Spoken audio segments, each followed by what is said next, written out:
Hey, family, this is me, Bishop John Seldis here, and here we are again. I am tickled as can be, and godly pleased and proud to be in the land of the living. And what I often say, I'm glad right now to be seen and not viewed. Yes, ma'am. Yes, sir.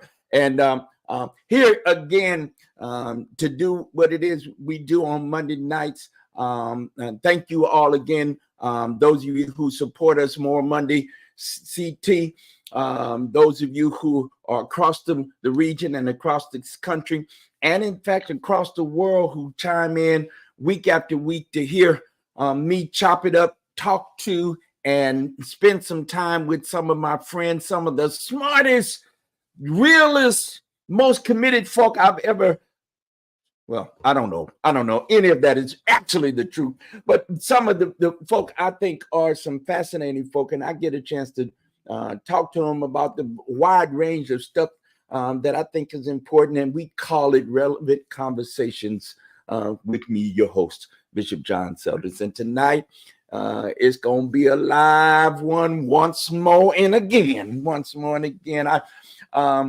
I got two brothers waiting in the green room. One is the senior pastor of a not so insignificant congregation here in Connecticut, on the shores of the Long Island Sound in Old Lyme, Connecticut. He's one of these preachers and pastors and theologians and scholars, a wide range of study. Sometimes I want to know if he's really a Christian. Me too, though. I wonder sometimes the thoughts I think might not be too Christian-y. Although, let me just say, we are followers of that Palestinian Jew called Jesus. So I would say that for sure. And then another brother, I said to him just a few minutes ago, we needed to get somebody on here that was a little bit younger, on the youngest side of town, who I met a little while ago on the streets of Ferguson. Met this young man who was trying to find himself and maybe find Jesus on the way to not Damascus, but on the way to Ferguson, who is now a PhD from Princeton, I think that's right, and is teaching now at Columbia University. They've been in the news. So anyway, I thought we would spend a little bit of time. Let me bring out the green room and put on this platform, bring to the platform the Reverend Dr. Steve Jungkeit and the Reverend Dr. Nyle Fort. Welcome to Relevant Conversations, brothers, and greet the people, Steve, and then now greet this audience tonight. Well, I'll just say thank you for inviting me onto the show. Thank you for inviting us onto the show. And man, it's good to be with you. And yeah, good to have this conversation. Looking forward to it. Yeah, I mean, wow. If I'm just gonna always call on you to introduce me, no matter where I talk. I mean, it could be a middle school or a high school or a college or a church or a prison. I don't wherever I talk, I know who to call to introduce me. I appreciate that. Very happy to be here. Thank you for having me. Really excited for the conversation. I've learned so much from you from afar, and when I'm great when I'm lucky from a close. So happy to be here. Thank you, brother. I appreciate very much. Tonight I wanted to do a little wrestling. So we gonna, I was talking with my beloved the other day, and I was reflecting on back in the day when the dinosaurs roamed the earth. We used to do a thing. It was a family tradition. We used to go on Friday nights to the Kiel Opera House or the Kiel Auditorium. It was the indoor arena, and we would go downtown with a basket, packed with some brown swagget. Some of y'all don't know what I'm talking about. Y'all don't know nothing about no brown swagget. It would be some water in there, and there'd be some Kool-Aid, in a jar, and we'd have some saltines. And we'd get down there, and we was going to see the wrestling match. We was going to see the wrestling match, and we would see Dick the Bruiser, and we would see Pat O'Connor, and we would see Ernie Cat Ladd. These were the dominant forces in wrestling of my day. Not they got this newfangled stuff. I don't know nothing about it today. But back in the day, we used to go to the wrestling match, and in those moments, we would sit and watch match after match. We would go in and out of the drama of the match. I kind of feel like that today. Kind of feel like when I turn on the TV, I feel like I'm at the wrestling match. Something that happened, I'm going like, what done happen now? And I sit and watch, and I got my favorite, outlets on the interwebs. That's the way my mama would call it, Steve. My grandmother, they would call it the internets and the interwebs. Everything have an S on it. And check in on what's happening. Now, let me locate this just to do a little bit more work, and then invite you all to share your initial comments. I would consider myself as a faith leader. I lean a little to the left, and no shame in my game. I lean a little to the left. Now I want to be in dialogue and conversation with everybody, as they say from where I come from. But I lean to the left, and I will talk more about what that means. And so for me, this question of I want to lean a little bit and entitle this conversation, what's the job? What's the role of those on the religious political left as we try to make sense of what's happening in the world? Not it's not just happening in the places we hear about, Ukraine, Russia, in Palestine, Israel, the conflicts there, but there's conflicts all over Africa, in Burkina Faso and the Democratic Republic of the Congo. There's a whole laundry list of what the Bible would say, wars and rumors of wars, right?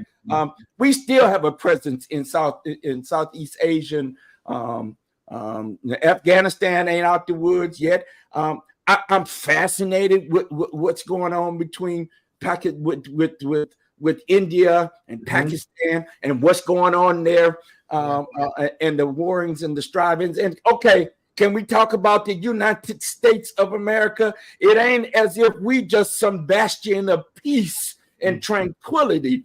Washington, D.C. is in an absolute mess. Here we are. So what is the religious left, and what does it mean to you?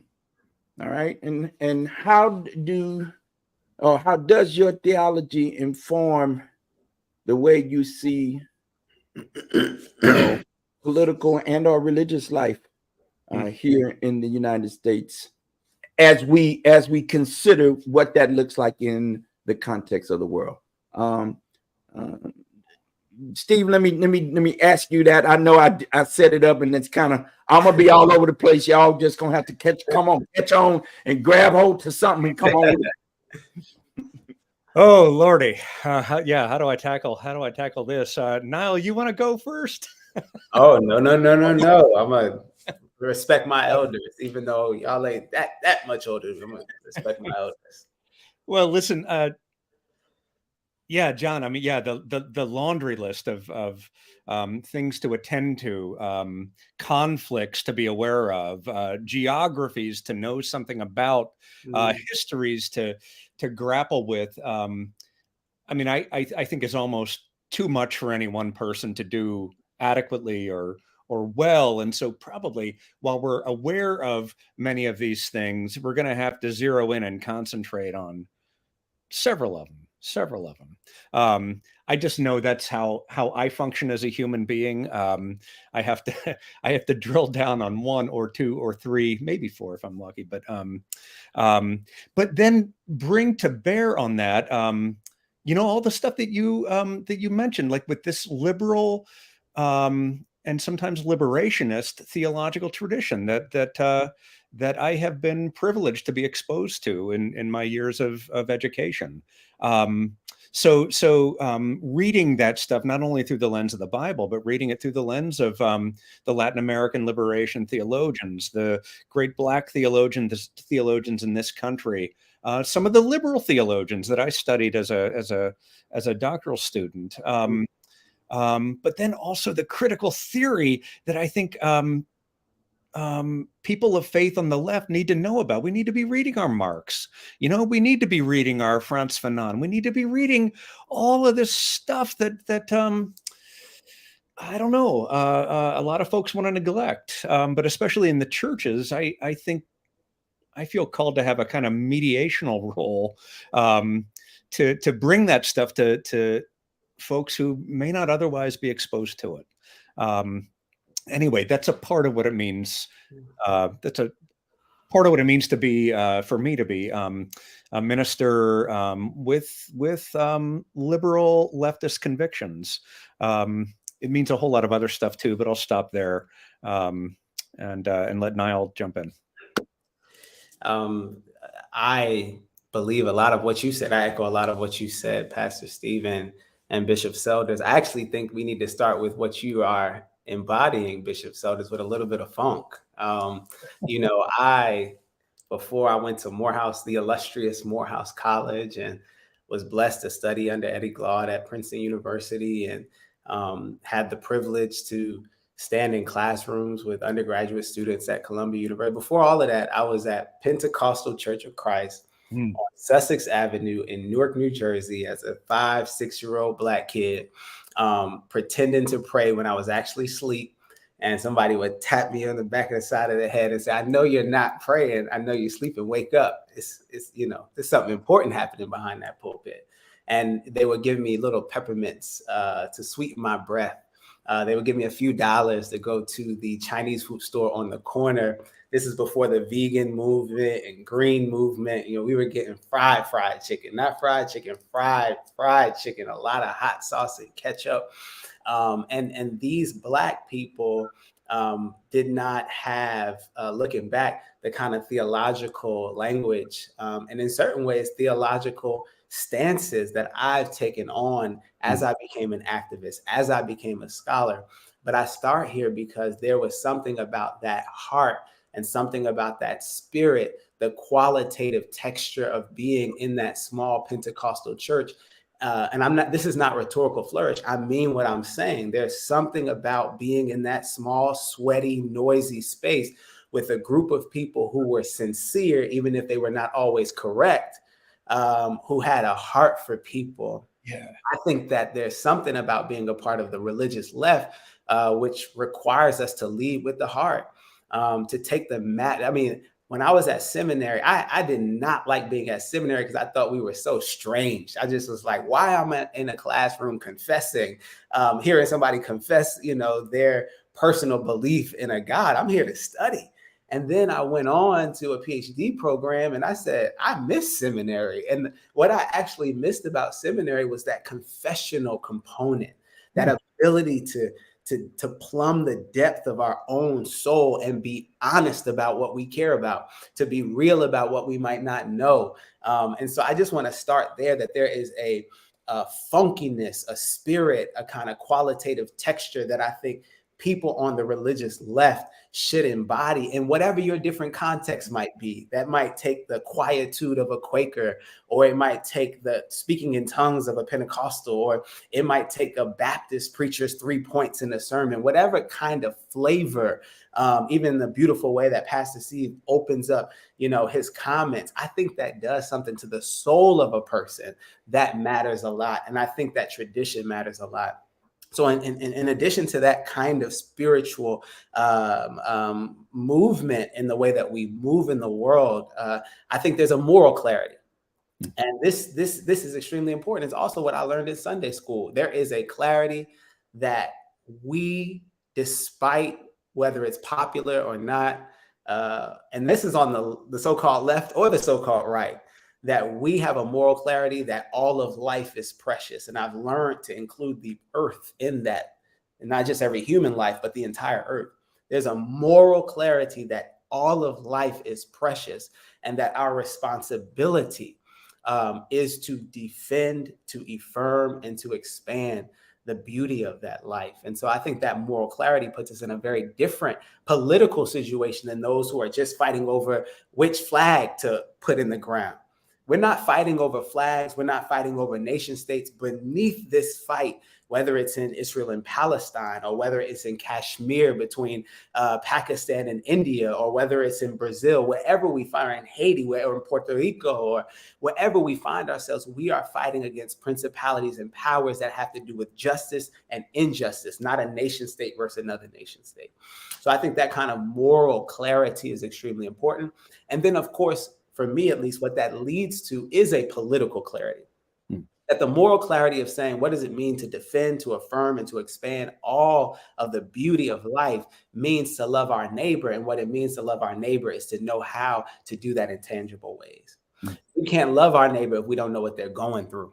So we might think what happened on October 7th, for example, was the beginning of what seems to be an assault on the Palestinian people, for example.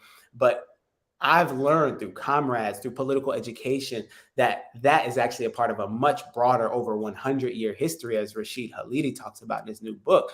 And to understand that then helps us be able to practice our faith a lot more thoroughly, a lot more faithfully. And I think that's, at least for me, the beginning point of any religious person on the left. Yeah, well, see, okay. All right, we in the match. We at the wrestling match. Here we are. Because, all right, so for at least for me, there are some givens, right? And for me, if we're gonna talk about a clarion moral call, right? I don't know if we are, but let's just, for purposes of our conversation, if we're gonna say, okay, we on the, who's on the Lord's side, right? And then claim that that's the right side. Now I already know how problematized that has been all over the world. But if we're gonna, in this moment, call on that, then who is the we, right? And can we tell some truths about the we as we even begin to enter into the discourse? If because I worried that we don't have truth in the room, right? There are all these, there are many truths, right?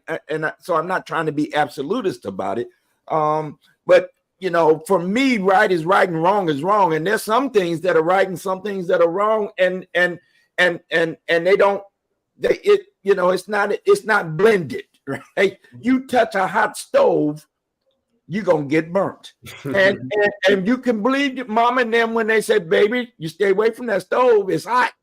Or you can do what I did. And if y'all would tell the truth, you did the same thing. You ain't believe Big Mom and them when they said that stove, how you touch it yourself. And then you found out that thing burns, right? And I got scars to prove it right there. I got a scar to prove it right there.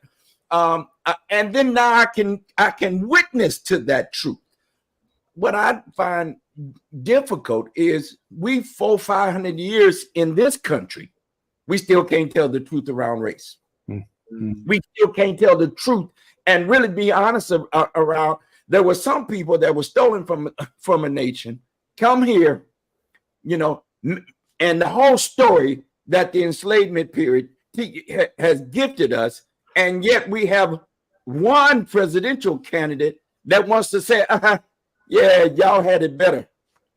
Y'all got it better. So that's just one example of hundreds of examples I can say. So it's hard for me as we enter into this discussion without some bedrock of some grounding in that. And so you all interact. This is a free form. We're gonna chop it. We chopping.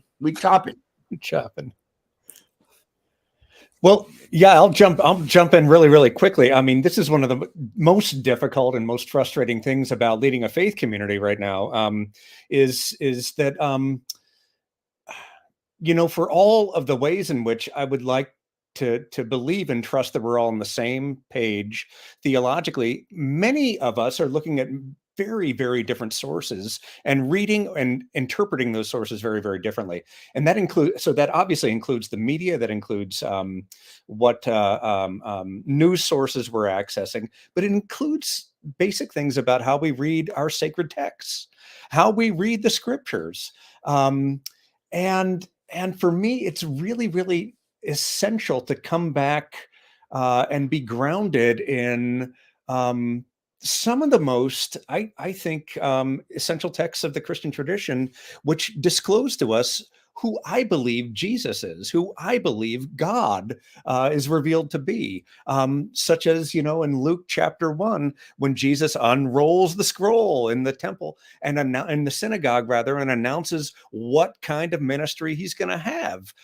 It's to preach good news to the poor, to let the oppressed go free. I mean, so that to me is essential. Or Matthew 25, where were you?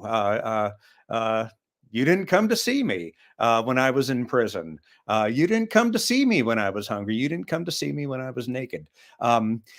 Grounding our faith in those kind of basic texts. Now, my, I don't know, sisters and brothers on the right might ground their faith in a different kind of reading of the scriptures. But the best that I can do for my community is to keep on coming back to texts like that and to say, this is where our tradition, as I understand it and as I think we ought to be practicing it, comes from. This is what we're based upon.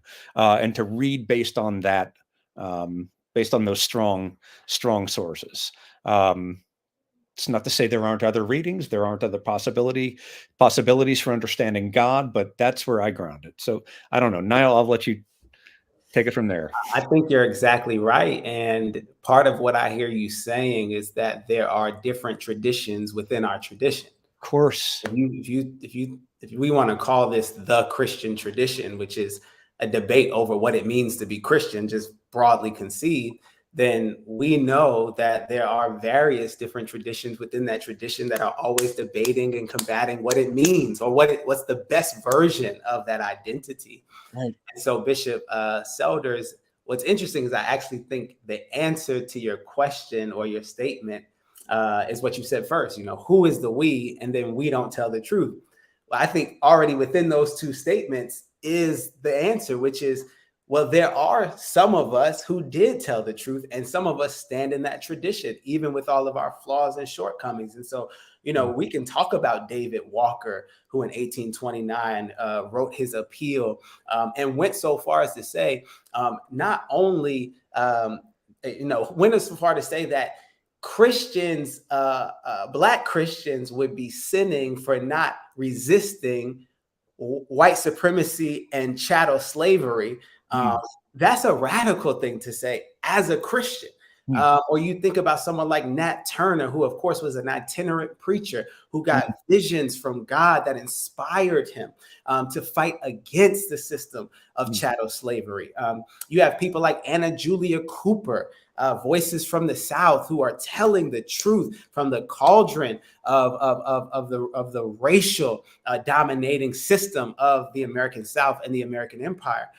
You have people, all across time and space. We can just go all the way through it. Martin Delaney, you have Claudia Jones, Black communist woman who's telling the truth about what it means to think about race and class and gender alongside each other. You have the Combahee River Collective in 1970s who are talking from the place of Black feminist, lesbian, anti-imperialist, socialist women who are telling the truth about what it means to be Black and a woman and a lesbian and a socialist and an anti-imperialist. So part of the question, at least in Dr. King, because there's 50 million Dr. Kings, it just depends on who you're asking. Which Dr. King are we going to, what story of Dr. King are we going to tell, and how do we situate ourselves within that story? So I think part of it is situating ourselves within a particular tradition. That's right. Understanding that tradition is not static. It's a bricolage. It's a makeshift. It's something that we put together like a quilt in order for us to move forward as a people, to progress as a people. And I think that's a beautiful thing, because there's the question of who do we belong to? I belong to my mama. I'm Terry's baby. I belong to my father. I'm Harold's child. But I identify with those who've resisted oppression. Who we belong to and who we identify with are not necessarily the same thing. You might have belonged to a community that has raised you to be racist, but you can identify with an anti-racist movement. You may belong to a family that taught you to be patriarchal, but you can still be an anti-patriarchal man. You could belong to a society that tells you that trans people are not full people, but you can decide to be in a tradition of people who fight against transphobia and trans antagonism. So I think that question of who do we belong to versus who do we identify with is precisely the tension that we need to work through in this wrestling match that you got us in. Man, that's a beautifully stated formulation there, man. I love that. I love that difference between belonging and identifying with. So yeah, thank you for that. That's great. You better go ahead and preach it. I wanted to throw my offering, get my offering out and walk it. Steve, you don't know nothing about this, but there's a tradition amongst Black, in the Black Pentecostal tradition in particular, where when the preacher is really calling it, you walk up to the platform and you put your offering you just drop your offering right there. There's a little bit about that that's kind of, yeah, they do that in the other settings too, where they, put the, anyway, but I dare say you're absolutely right, Brother Nyle. And here we are where, all right. So I was reading rereading an article that was published a couple of years ago. Our colleague and friend Serene Jones was asked this question about what does it mean to be a part of the religious left? All right. And what she said is, for her, at the center of her reality as a follower of Jesus, at the center of the story of faith for her is the cross. And the cross as a horrific act of violence. All right. So of course it made me think about, Daddy Cone, the cross and the lynching tree. I got a cross and lynching tree. Yeah, if you ain't read it, you need to find yourself a copy of it. And I go down the journey of what does it mean that even as that story and the centrality of that story for those of us who are followers of the way. And Serene, let me finish her statement. She says, and I'm paraphrasing her. She said that faith is, at the center of that faith, horrific act of violence, the cross.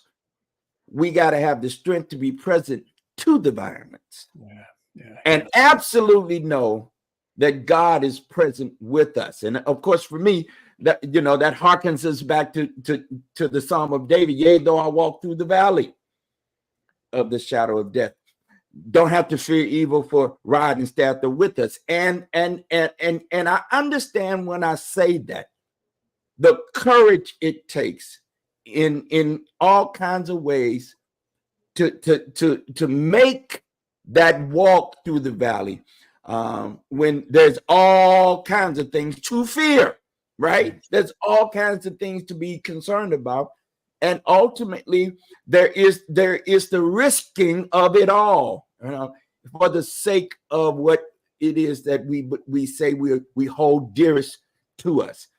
For me, Steve, you named it. How do you lead in this moment? So that's the question. How do we lead? Because, okay, I can jump up and say whatever it is, and freedom of the pulpit and the traditions I come along with actually was really the truth, because if you could come up with a new thing as a Pentecostal, I could just here's something from heaven and then go ahead and preach it, right? And there'd be one or two people that would give me some amens, because of course there's a performance of the preaching moment that and if you can call it, you can call it, and you can get 2 or 3 amens and raise an offering.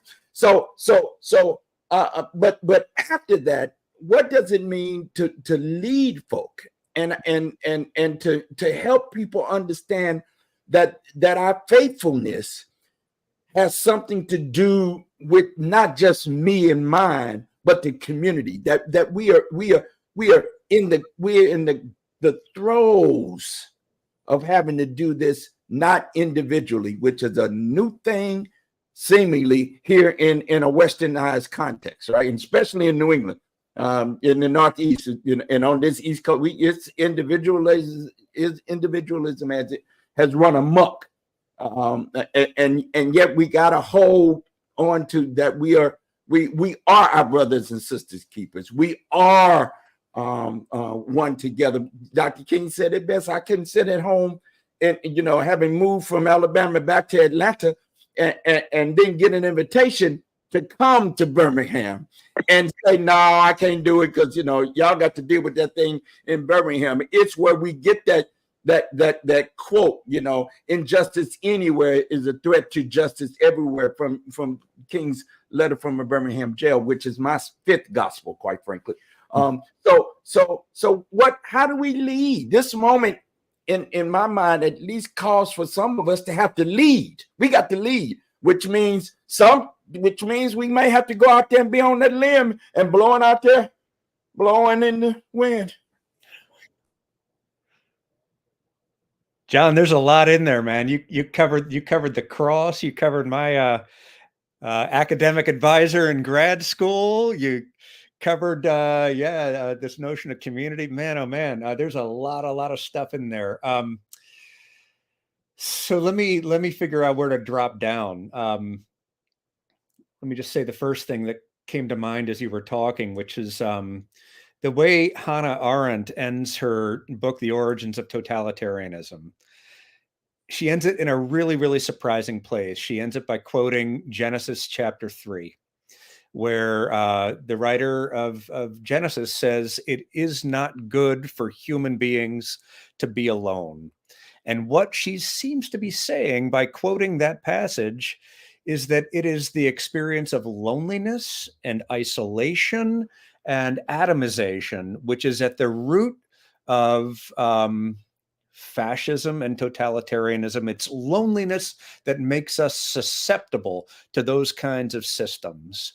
And I think one of the most important ways that we can lead is to connect one another and to connect our people. So just a really, really simple thing that I'm doing, which has actually been, I've been surprised at the enthusiasm for it. I've been asking people once a month in our services to put their names in a bowl, big old wooden bowl. They just have to write their name and their email addresses in there, put them in there, and then on Monday or Tuesday or whatever, I draw two of those cards out of the bowl, and I connect them to one another and say, "Go have coffee, go take a walk, and talk about your lives. Get to know one another."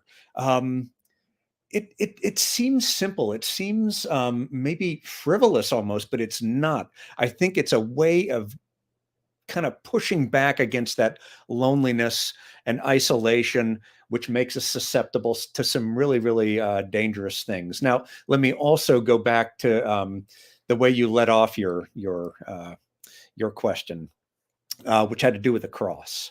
And it had to do with, Serene's kind of focusing in on the suffering of the cross.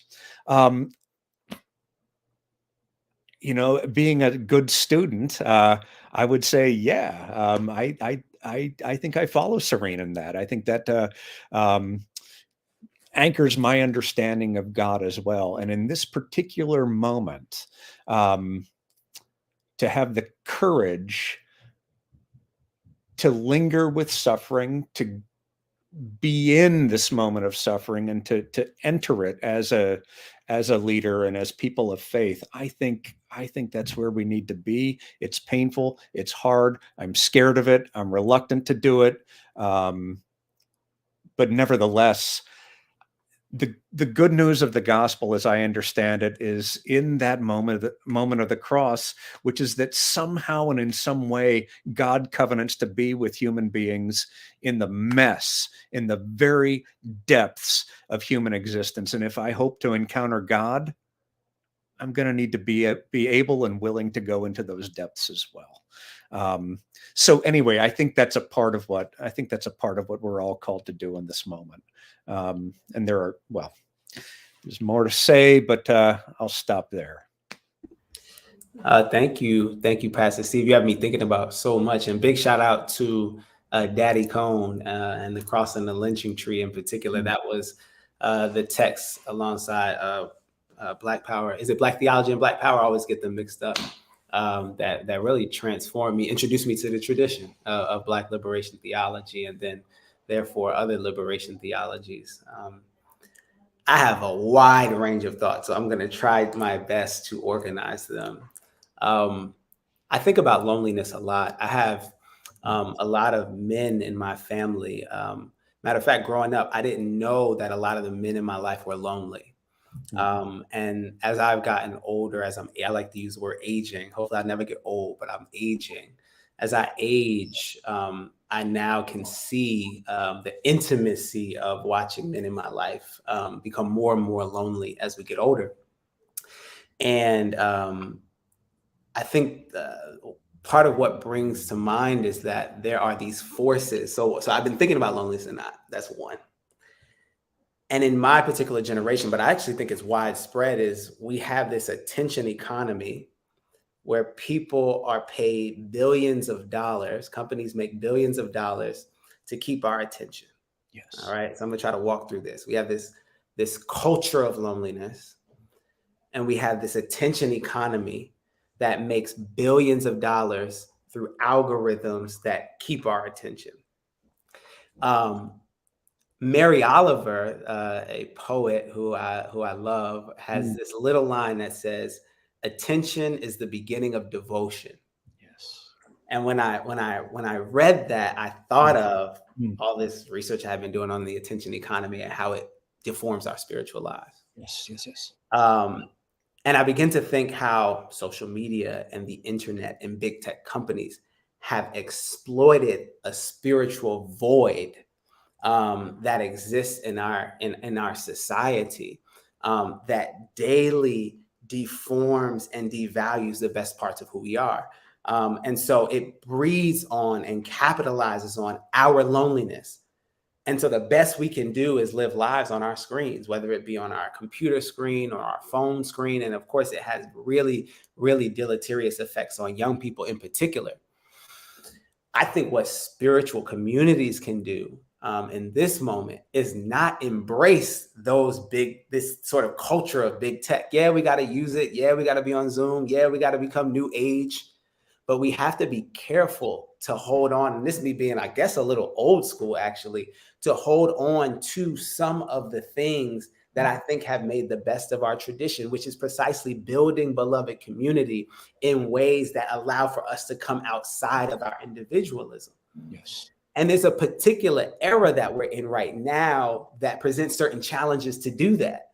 Because when I was a youth pastor, for example, every day I was competing against this and competing against this. And so I guess a part of it is a question of what are the spiritual resources that we can pull on that are a part of the best of our tradition to intervene in a moment where there are a small group of predominantly white wealthy men who are making $1 billion off of our loneliness, off of our insecurity.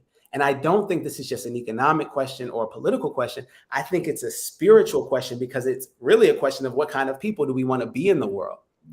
And then as faith leaders, because you talked about what it means to lead, what kind of ways that we can create the elements to produce those kinds of beloved communities, as Dr. King talked about. I don't have answers to these questions. I mean, you're a pastor, Steve, and Bishop Selders, you're working with people every day. And so I'd be curious how you all are thinking about, in a hyper mediated culture that is capitalizing off loneliness and insecurity and of all the worst parts of who we are.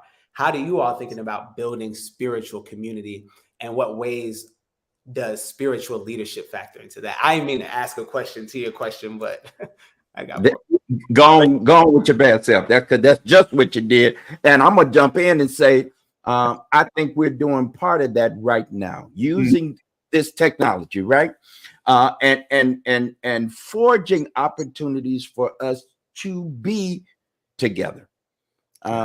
Community is formed in all kinds of ways, and you know, one attempt at that is in fact to raise voices in you know, in the panoply of all the voices that are being raised, and to say, you know, on Sunday mornings we don't meet, you know, in person, we meet virtually. And the opportunity we get to use this technology is to be in and to stay in, stand in these gaps, man, and to be counterculture in calling for people to connect the best way we can. And isn't it somewhat ironic?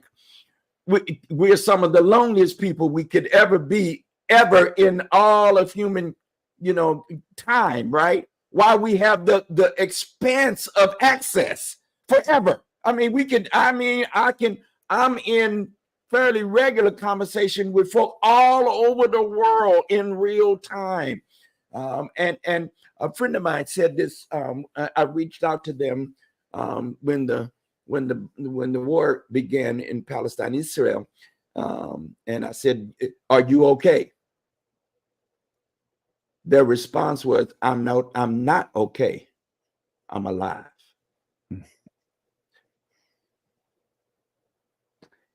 And it made me stand, you know, made me like that shook me up a little bit, to say that in some instances, just to say, I'm here, you know, no, stuff is all kind of crazy, right?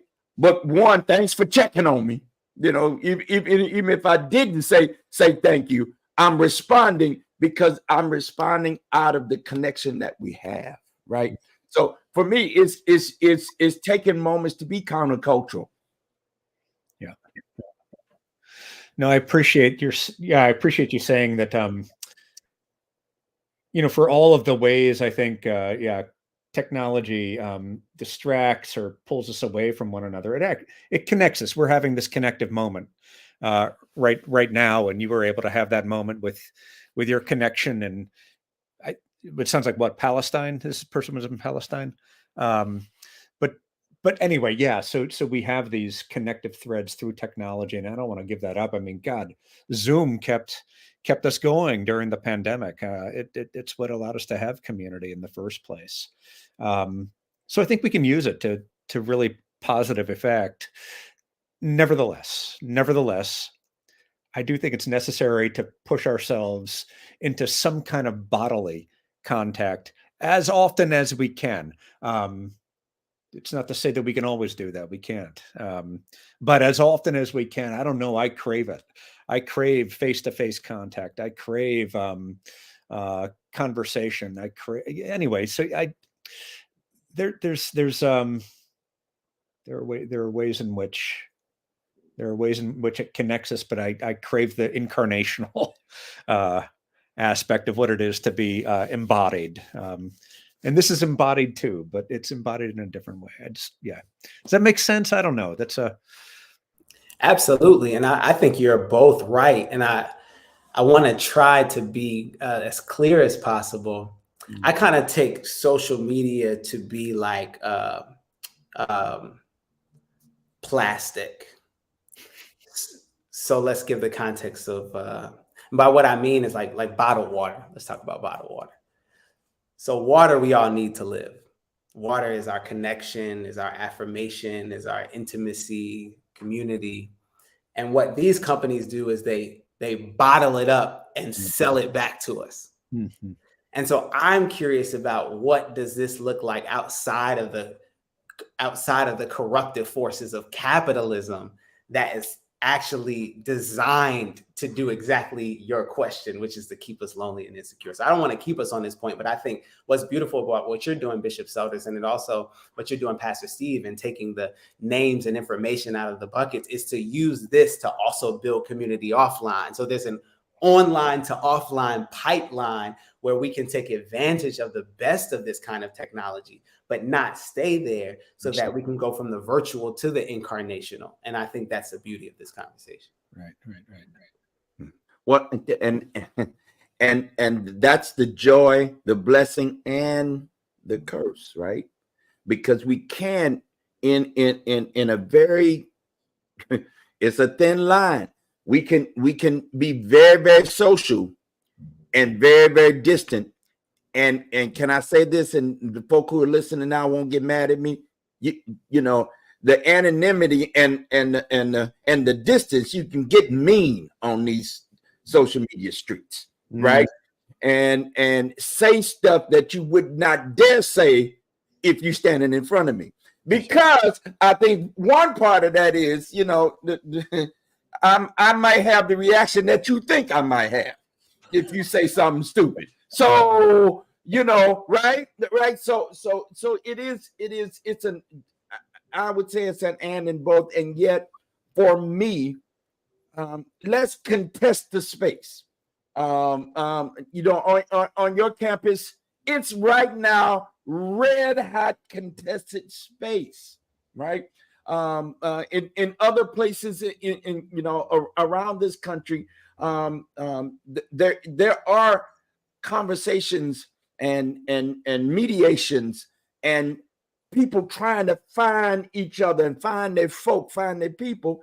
And then there are others who are kind of walking around in a daze as if nothing has really happened, and everything has happened, right? Everything has happened. I'm amazed, and I'll be, you know, I'll own this for me, that we're in a conversation with about some people holding positions of power and authority again.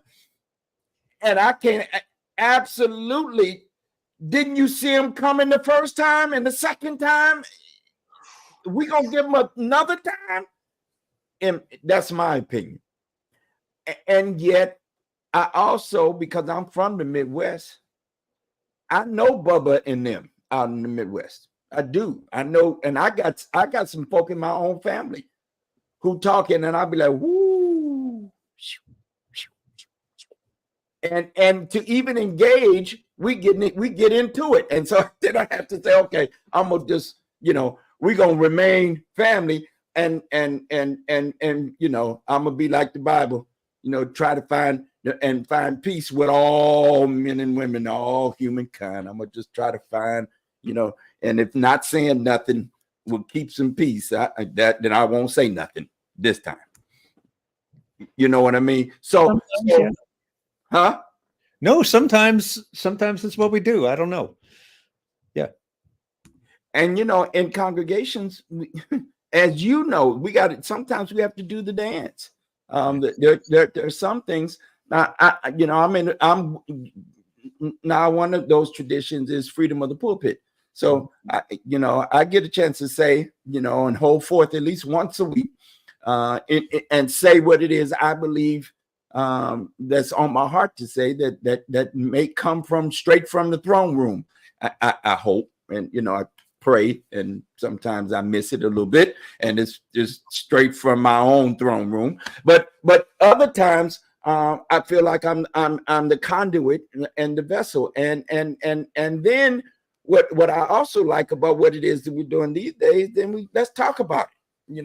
My mouth ain't necessarily the prayer book, and so then let's see what you think, because ultimately our faiths are actualized not in my word or your word, from on high in our pulpits. It's really the word that then is embodied. We talking about incarnational, the word that's embodied in the flesh of the brothers and sisters, and the them and they in our congregations and in the spaces where we lead. This is contested space, and we do that in the context not alone in our homes, but we do that within the context of community.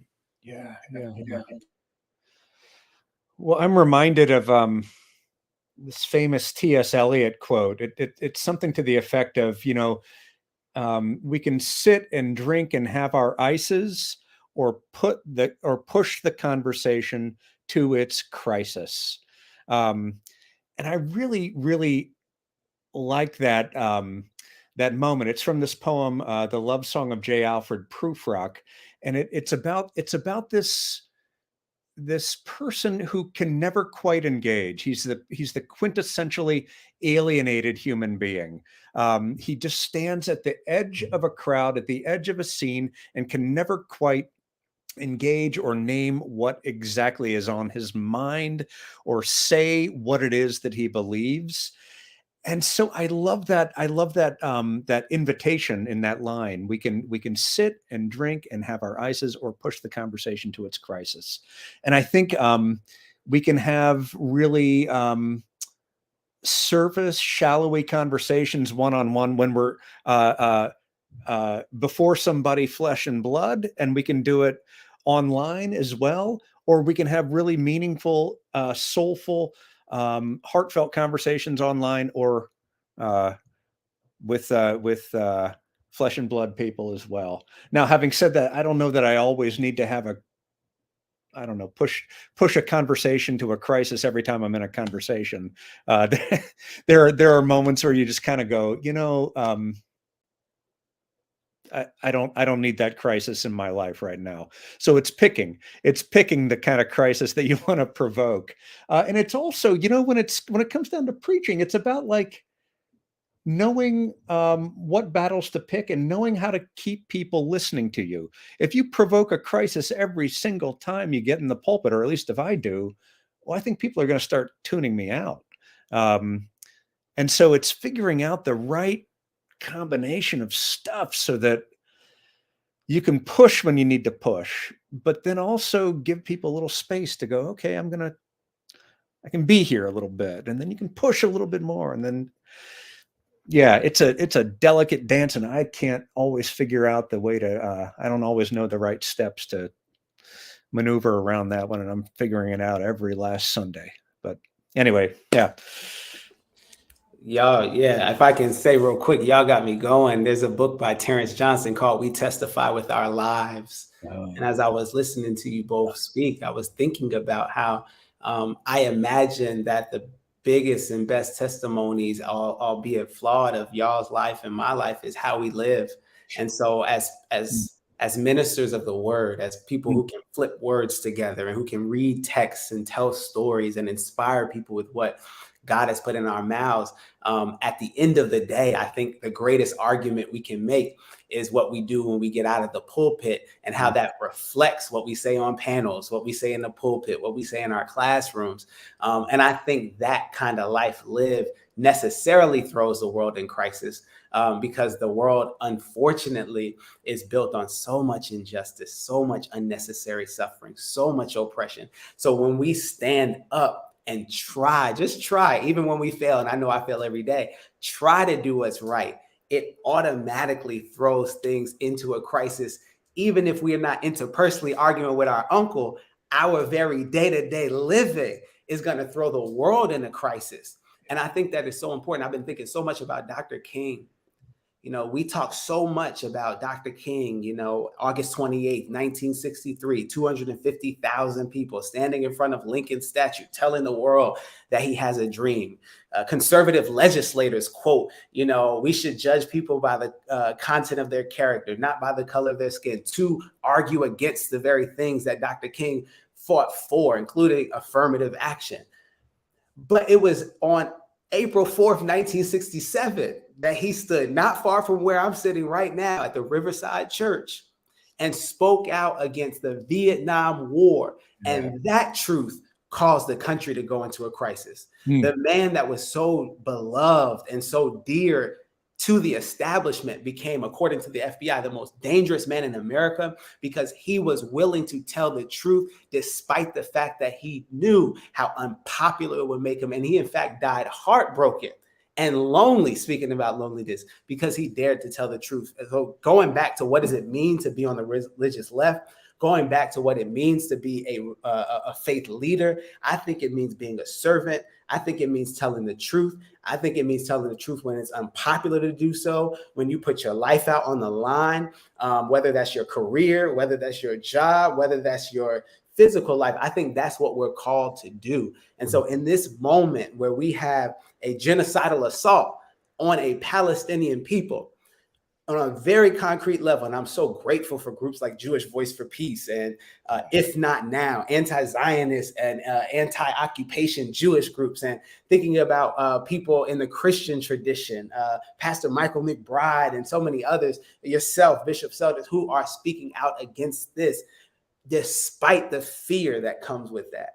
And so on a concrete level, it's calling for a ceasefire. On a concrete level, it's calling for the entrance of humanitarian aid. On the concrete level, it's connecting what's happening in Gaza to, as you started with, what's happening all across the world. So I'm just so grateful, again, to be a part of that tradition and learning so much from the two of you in this conversation. It's funny to me. I've been recalling, it must have been in that other life that I lived before this one. I was a history professor because I love the history so much. And I love reading in the books. Somebody asked me one time, you know, how do you know that? I said to him, I reads. Anyway, I'm gonna go on. I'm gonna just leave, that was the free one. I'm gonna leave that right there and keep it moving. 1959. Late February and March, Dr. King and Mrs. King went to Palestine, Israel. We don't tell this story. You very rarely hear about his trip. And in fact, his trip, along with Mrs. King, Mrs. King and Dr. King went to Jerusalem. They went to the holy sites. They went to Bethlehem. They were in Ramallah, had meetings with folk, met with the Palestinian Liberation Organization, the PLO of that time, and they were just beginning to form. Yeah, we don't tell this story. And he was there for 5 months before Malcolm went to the same part of the world. He was there as well. And there have been African Americans. One of the things I've longed for, and Steve, you know the story directly. You know where my heart is on this, and now you can read into it pretty well. That I long to take Black folk to that part of the world and introduce them to that part of the world, because once you see, Mhm. you can't unsee. That's right. That's it. You cannot unsee. You is it. walk. Here's how this works. Walking in East Jerusalem, outside the Damascus Gate. I feel my help coming now. I feel like I might want to preach a little bit. And you see some brothers standing in front of a store. It looked like a liquor store to me. It ain't a liquor store, but it looks like every urban center I know across the United States. And I do the Negro nod, and the brothers do the Negro nod back at me. Yes, sir. Yes, sir. It feels like home. And then when I walk just a few blocks away over to West Jerusalem, I am tolerated because I got money and I'm an American. I carry a particular kind of passport. They tolerate me, but I got little babies that's the age of just a little bit older than my granddaughter with Uzis at the ready. That you know, I know what I'm looking at. I know in my setting who the folk are that I rock with, right? And here's the other thing. If I can critique my own government, you for doggone sure I'm going to tell the truth about what I see about your government. And you can name call me whatever you want to. You can name call me. I'm good. Look, sticks and stones may break my bones, but words, they hurt a little bit. Anyway, but what does it mean just to name call me when in fact I see the same kind of practices that for me, they cry out for at least a little bit of truth telling as I see the world, as I walk and rock. And so for me, and can I say one more word? I can't remember every trip we've gone on, and Steve and I have gone on some trips over to that part of the world. We traveled together, and I know that this is about the blood that has been spilt on every leaning side, but it's also about the water and the resources that are stolen. I don't know how in the world one government owns the water that falls out of God's heaven. They own the water. And how, because one group of people is collecting the water on top of the roof of the building they living in, because you on a drop of a dime will shut the spigot off. In an urbanized context, I'm talking real good. So, and then you will claim this water is for this government, and you will not only give that same family 15 minutes, waking them up at 5 a.m. in the morning, give them 15 minutes to grab your stuff and get out of there, and you take their dwelling down, and by taking the dwelling down, you take the container that they were collecting God's water, not the country's water, down with them. Mm-hmm. And that practice happening day after day, week after week, year after year, decade after decade. And understanding what it means, what borders are, the nation state that I think it may be coming to an end, and the way we understand immigration and borders. So the cry for a wall down in the southern part of this country, it is only not to remember that border that says it's the United States and Mexico, what we're talking about that's the United States, has been historically Mexico. They've been traversing that same land for millennia. So truth telling again, right? Mm-hmm. Truth telling again for me it has some corollary in this moment. So I'm gonna ask this, and we are an hour. I'll only ask you both to come on an hour. I could talk with y'all for another 2 hours and then wouldn't get tired. I just need to give me a drink of water and keep it going. Here's the last question. So what are for you in this moment, what are the essential or critical things that we got to pay attention to as we in this moment, you know, as we lead, as we teach, as we share. Howard Thurman would call it the, you know, be sensitive to the sound of the genuine, right? So that we are not at the end of somebody else's, you know, puppet mastering string, right? What's key? What's critical? What's essential to pay attention to in this moment, from your perspective?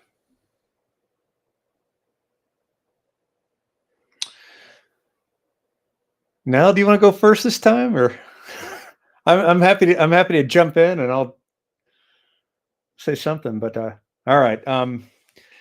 Well, look, I want to affirm everything that you just said, John. I think that was a beautiful sermon, if you will. And I want to add a little bit to it by saying, you know, those buckets collecting that rainwater on the roofs. If you look right on over into those settlements, the most obscene thing I think I've ever seen in my life is seeing those buckets collecting the rainwater on one side and looking over into the settlement and seeing the swimming pools.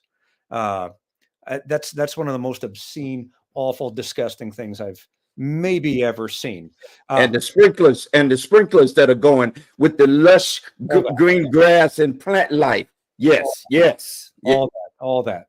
So when I think about you know, what's going to ground us in the coming moment, it is going back to you know, the statement that you made: once you see, you can't unsee. And going back to that for me again and again and again, and going, no, I saw that stuff. And no amount of articles that I read, no amount of propaganda that gets spoken, no amount of I don't know, whitewashing or whatever it is, can unsee those images in my mind, of being there and seeing the actual oppression of human lives, seeing that separation wall, seeing those checkpoints, seeing those machine guns, seeing those demolished homes, all of it. So it's staying grounded in that as well. The other thing I want to say is this: I want to stay grounded in the learning that you know, many of us have been going through for the last certainly 4 years, a whole lot longer before that. But you know, after the George Floyd incident, there was this moment of collective um, uh, becoming aware, let us say, of Black history and especially of Haitian history. All of a sudden, people were aware and thinking about the Haitian Revolution in a way that nobody had been thinking about that stuff before. And in that particular moment, there was this willingness to say, you know, I think I understand why a people might have risen up in the way they did and slaughtered the French the way they did, because they had been treated so horrifically. I think if we can say that about Haiti and the Haitian Revolution, we had damn well better be able to say that about what we saw in Gaza. Anyway, that's what I want to leave on. Yeah, I will say pay attention to everything Bishop Selder does and says, and pay attention to everything Pastor Steve is doing and saying, because I'm learning so much. And the only thing that I will add is, as Christians, as people of faith, as people of conscience, as clergy, however we identify, I think it's important to understand and pay attention to systems of oppression. Yeah.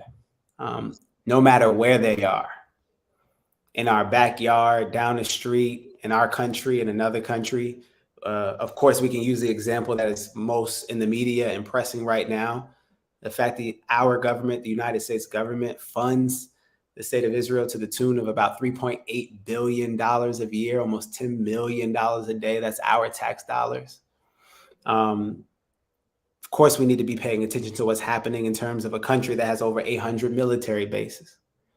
to a country that spends almost half of its budget on the military and policing, while we have underfunded schools, while we have communities of color and Black communities that are struggling just to meet the everyday needs of people to be able to live with dignity. We got to pay attention to that, to any society in which we find ourselves that values profit over people and the planet. That's important. And I think we also need to pay attention to the fact that there has been a movement in the making for as long as there's been oppression. There's been movements for liberation. That's the beautiful thing. That's the good news in the midst of this really horrific situation that we find ourselves in, that the world need not be this way, that it's not natural to be racist. It's not natural to be patriarchal. It's not natural to be transphobic. It's not natural to be colonial. These things have been made through systems and decisions and people. And as people of faith and as institutions of conscience, we can unmake those systems and make something new and beautiful. And I agree with both of you that these kinds of conversations are the very beginning of that really, really arduous but beautiful task of really remaking the entire world one step, one person at a time. So just happy to be a part of it. Awesome. Yeah. But Steve, you made me think about the Haitian Revolution. And at its very beginnings, 1791, Mama Fatima and Duty Bookman. Yeah, that's right. They went out into the rural area and they called on the ancestors. They did a ritual. That's right. Right. And they began their struggle for liberation and independence. Yeah. It took them. It became an armed struggle that started with just their hands and the knives and the very primitive weaponry, and they fought the British and the French, right, in order to free themselves of the oppression of that time. Yeah. And in 1804, the rest of the world didn't want that fact to get out. Still doesn't.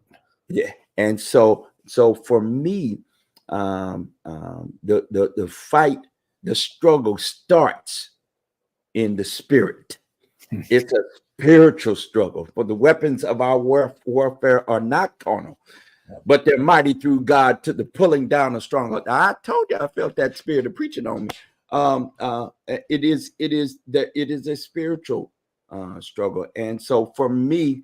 To answer my own question to the two of you, when I'm paying attention to what I think is critical is the spiritual struggle, the spiritual nature of this time now, and to pay attention, and it's essential to pay attention to what are the ways in which we do the work that we do to counteract the numbing violence and noise. And listlessness that's in, and the lies that are told. So part of that for me is to engage in reading and meditation. Part of that is to be in community and not be alone. Part of that is to tell my truth and to say what it is that I saw. And maybe I might not get an amen every time. But I did see what I saw, and this is what it meant to me. I've had others say, well, what you saw was, yeah, you can interpret all you want to, and I might not go tit for tat with you, but I know who the Negroes were and who the white folk were when I was in Palestine, Israel. I knew who they were, and in fact, I've seen it everywhere I have gone in the world. I knew who those folk were in Germany, in Munich, Germany. I knew the same folk when I was in Rio de Janeiro. I knew them same folk in, when I've been in other places in the world. You see what you see, and once you see, you can't unsee it. And then you are required then to wrestle with what do you do? How do you respond to the call? I appreciate you both for joining me tonight. I appreciate this moment and these few moments we've had to do a little truth telling and to preach at each other. Thank you so very much. Thank you. While we preaching at each other, maybe you will reach some other folk and they'll get inspired to do their work as they see fit and as I believe God calls them to do it. I appreciate you both. Thank you so much. Very much. Hey, family, y'all watch tonight. Y'all share this one. This one is a shareable one. This one is a shareable one. And what I promise is that we'll continue to invite people back. Both of these folk, I'm gonna have them back if they'll come. We'll have them back again to engage in some relevant conversations once more. And again, I appreciate you again. Thank you, Bishop. Thank you. Your work. We'll talk to you. Peace, everybody. All right.